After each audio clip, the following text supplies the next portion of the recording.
আজকের আবহাওয়ার খবরাখবর জানাতে আমাদের সঙ্গে আছেন সহকর্মী আফরিন জান্নাত। জান্নাত, আবহাওয়া নিয়ে আপনার কাছে কি খবর আছে? আগামী কয়েকদিন কেমন যেতে পারে?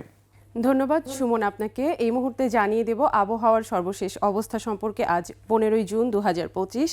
আজ রংপুর, ময়মনসিংহ, সিলেট, ঢাকা, চট্টগ্রাম, বরিশাল বিভাগের বেশ কিছু জায়গায়, এছাড়াও রাজশাহী ও খুলনা বিভাগের দুই এক জায়গায় অস্থায়ী দমকা হাওয়া সহ বৃষ্টিপাত, এছাড়াও বজ্রসহ বৃষ্টিপাতের সম্ভাবনা রয়েছে।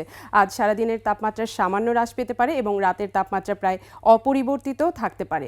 এছাড়াও সারা দেশে বেশ কিছু জায়গায় ভারী বর্ষণের সম্ভাবনা রয়েছে। গত 24 ঘন্টায় ঢাকায় সর্বোচ্চ তাপমাত্রা রেকর্ড করা হয়েছে 33 ডিগ্রি সেলসিয়াস এবং সর্বনিম্ন 29 ডিগ্রি সেলসিয়াস।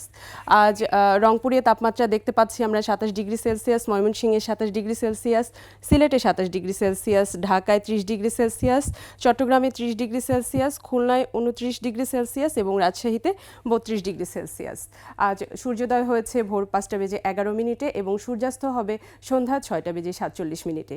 আবহাওয়ার খবর এ পর্যন্ত আমার কাছে এই ছিল। আবারও ফিরে যাচ্ছি সুমনের কাছে। জান্নাত, আপনাকে ধন্যবাদ।